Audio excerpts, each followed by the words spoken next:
बंदिश और ये जादू में क्या फर्क है?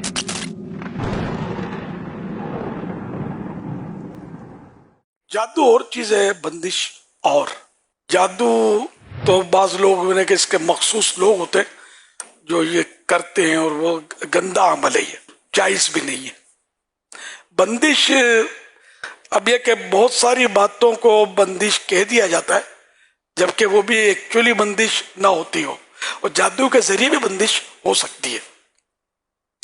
अब जैसे कि किसी हसद करने वाले की नजर लग जाए, ये सख्त बंदिश इससे हो जाती है। किसी के कारोबार पर किसी हसद की जो जेलेसी, इसकी वजह से उसकी नजर लग गई ना, तो इसका कारोबार में नुकसान या कारोबार ना चलना वगैरह वगैरह ये होता है।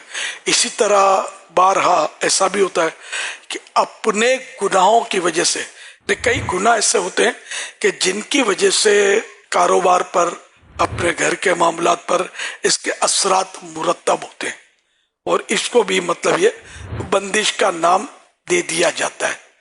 तो यूं मतलब ये कि अगर इंसान नेक अमल करे, गुनाहों से खुद को बचाए, सच्ची तौबा करे, तो इससे भी इंशाअल्लाह ये बंदिशें जो है वो दूर होंगी।